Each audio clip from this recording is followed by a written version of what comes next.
This is Miss Alice, and today I want to say something that most women in my position will not say, because saying it requires looking honestly at something happening in our own gender that is easier to avoid than to name. The women who are the most publicly and consistently angry at men are almost always the most personally and privately miserable. Not occasionally, not as an exception that proves a different rule. Almost always. And the connection between those two things is not what most people assume it is. It is not that difficult. Men produce the misery, which then produce the anger. It is not the simple and satisfying narrative of women who were genuinely wronged and are righteously expressing what was done to them. The connection runs in a more uncomfortable direction. The anger is not the result of the misery. The anger is producing the misery, and the misery is being used to justify more anger. And the cycle between those two things is running so completely and so continuously that the women inside it cannot see either one clearly enough to understand what is actually happening to them. I am a woman, and I am going to say what most women will not say about this. Not because I want to be cruel to women who are genuinely suffering, but because the cruelest thing available to a woman who is suffering inside this cycle is the silence of the people around her who can see what she cannot see and are choosing not to say it. She deserves the truth more than she deserves the comfortable version. The first thing you need to understand is the difference between genuine grievance and organized contempt. There are women who have been genuinely and specifically harmed by specific men, who carry the real and reasonable weight of experiences that deserve acknowledgement and that have legitimately shaped how they navigate trust and proximity and vulnerability in their lives. That is not what I am describing today. What I am describing is something different, something that has become widespread enough that it registers as a pattern rather than as individual responses to individual experiences. The woman who has organized her entire public identity around the expression of contempt for men as a category, who produces the continuous and escalating communication that men are the source of everything wrong in her life and everyone else's, who receives the validation of thousands of people who consume the contempt as a form of entertainment or solidarity, or the specific comfort of having their own unexamined grievances reflected back to them. The grievance in this pattern is not specific. It is general. It is not the honest expression of a particular wound that needs to be acknowledged before it can heal. It is the ongoing performance of a position that has become the organizing principle of the identity. And here's what that organization produces in the woman at the center of it. It produces someone who cannot be helped.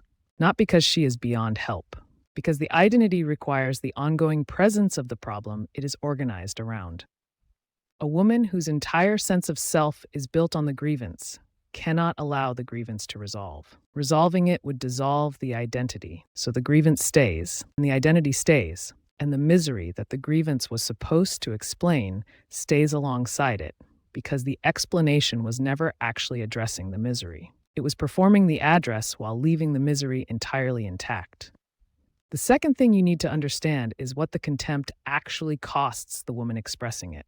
Not what it costs men, what it costs her. Because this is the part of the conversation that the audience for the contempt never provides.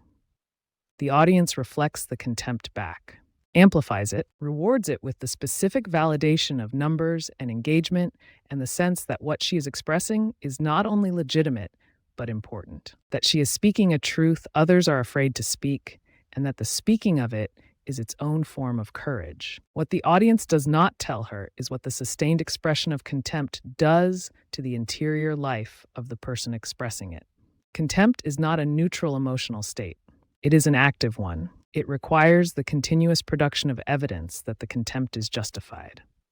It requires scanning the environment for confirmation of the position. It requires the specific and exhausting cognitive work of maintaining a framework that has decided in advance what things mean before they arrive. Every interaction with a man becomes evidence for the position rather than a genuine encounter with a specific person. Every disappointment becomes confirmation rather than an event to be understood in its own context. Every ordinary friction of human relationship becomes proof of something that was decided before the friction occurred. That way of moving through the world is exhausting. Not occasionally, continuously, because the framework never rests. It is always running, always collecting, always converting what happens into the currency of the narrative it was built to sustain. And the exhaustion accumulates into the specific and visible misery that surrounds the women who have been running this framework the longest. The bitterness that has settled into the lines of the face. The specific quality of someone who has been angry for so long that the anger has become the baseline rather than a response to something specific. She is not angry because her life is hard. Her life is hard because the anger is making it harder. And nobody in her audience is telling her that. Because telling her that would remove the validation that keeps her producing the content that the audience came for. The third thing you need to understand is what the contempt prevents. The women most visibly and consistently expressing contempt for men are almost always women who are not in genuine partnership with men, who are not experiencing the specific and moderating influence of an actual ongoing relationship with an actual man who is specific and particular and complex and real, rather than generic and categorical and constructed from the composite of everything that has ever gone wrong. And this is not a coincidence. Living in genuine proximity to a real man requires the suspension of the categorical. It requires the ongoing adjustment of the framework as the specific person in front of you reveals himself to be different from the category in ways that the category cannot account for. It requires the specific and humbling experience of being wrong about what you expected and having to update the expectation rather than update the evidence to match it. That adjustment is uncomfortable. It requires the kind of genuine flexibility that a rigidly organized contempt framework makes nearly impossible, because the framework was built to prevent exactly that kind of adjustment, to provide a structure that does not need to update because it has already decided what everything means. The contempt is not a response to the absence of genuine male partnership. It is one of the primary mechanisms preventing it. Because a man who encounters a woman whose framework has already decided what he represents before she has genuinely encountered him does not experience the encounter as the beginning of something. He experiences it as the continuation of something that was decided before he arrived. And the specific experience of being categorized rather than encountered is one that capable men identify quickly and decline to continue engaging with. Not because they are fragile, because they have enough self-respect to recognize when their presence is being used as evidence rather than received as a person. So the men who would have provided the genuine encounter that might have updated the framework are the men who leave earliest. And the men who remain are the ones who either did not notice the framework or were willing to engage with it for reasons that confirmed the framework. And the framework uses those confirmations to justify itself, while the women who could have genuinely challenged and updated it walk away and build lives elsewhere, with women who were willing to actually encounter them. The fourth thing you need to understand is what the genuine encounter with a real man provides that the contempt framework was built to avoid. It provides accountability, not the performance of accountability that the contempt framework allows. The genuine and uncomfortable experience of being in proximity to someone who sees you clearly enough to notice when the problem is not external. A real man in a real relationship does not validate every expression of grievance. He does not reflect the narrative back to you with the amplification that the online audience provides. He offers a different perspective, one that arrives from inside the relationship, rather than from the position of an audience consuming the performance of the relationship.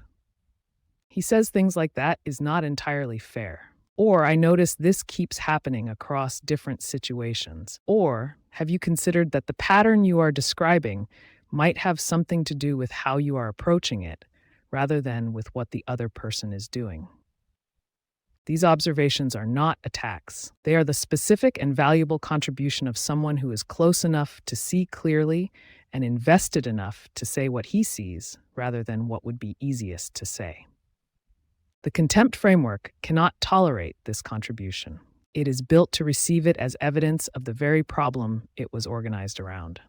His perspective becomes his arrogance. His observation becomes his need to control. His honest challenge becomes his inability to support her, and the framework remains intact. And the accountability that would have been the beginning of genuine growth is converted into more evidence for the position. And the misery continues, because the misery was never actually about men. It was about something the contempt was preventing the woman from seeing, Stromer. And the thing the contempt was preventing her from seeing was herself. Not as a victim of external forces beyond her control. As a person with genuine agency over the interior life that is producing the external experience she keeps describing as something that is happening to her. The fifth thing you need to understand is what actually changes the pattern. Not argument, not the presentation of evidence that the framework is producing the misery, rather than the men.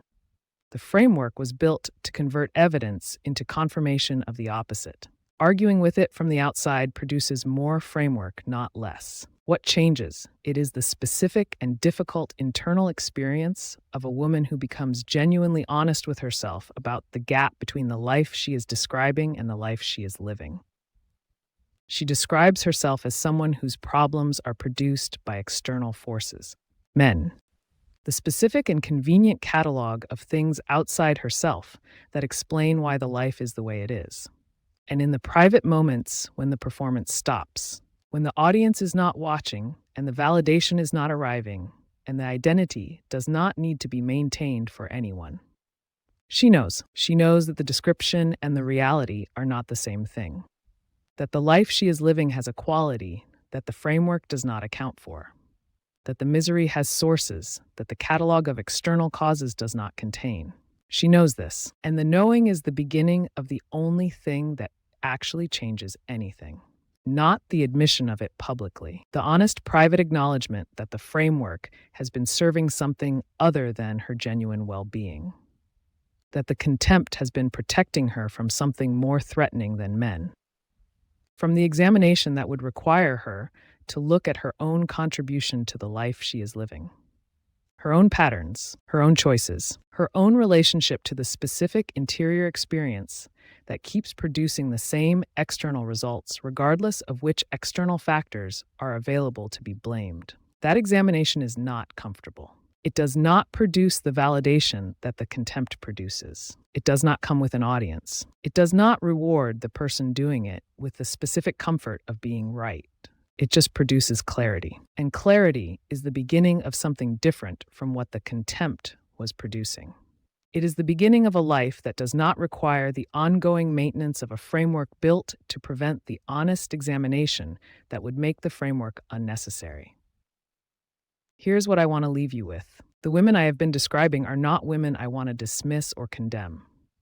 They are women who are suffering in ways that are genuinely real. The misery is real. The exhaustion is real. The specific and visible cost of years inside a framework that was never actually addressing what it was organized around is real and visible and deserves acknowledgement. But the acknowledgement that serves them is not the acknowledgement that their contempt is justified. It is the acknowledgement that the contempt has been costing them more than it has been protecting them. That the framework was built to keep something painful from being examined. And that the keeping of that something unexamined is what the misery has been about all along. The men were never the source of the misery. They were the explanation that was most available when the actual source required more honesty than the framework could support. And the woman who finally becomes honest enough with herself to understand this does not become less of a woman. She does not become a doormat or a person who stops holding men accountable for the things men should be held accountable for. She becomes free from the specific and exhausting project of maintaining a framework that was consuming everything that could have been going toward building a life she actually wanted. That freedom is available to every woman inside this pattern. It just requires the one thing the framework was specifically designed to avoid: honesty about where the misery is actually coming from. I want to hear from the men watching this. Have you encountered this pattern? Not in an abstract sense, in the specific and personal experience of a woman whose framework had decided what you represented before you said a single word. Tell me in the comments, because the women reading those comments who are somewhere inside the pattern I described are going to find your honest account more useful than anything I just said. And to the women watching this who recognized something uncomfortable in what I described, The recognition itself is the beginning. You do not have to agree with everything I said to sit with the recognition and ask honestly what it is pointing at. That question is worth asking. This is Miss Alice, and I will be back with more of what nobody else will say. Subscribe if you are ready to keep hearing it.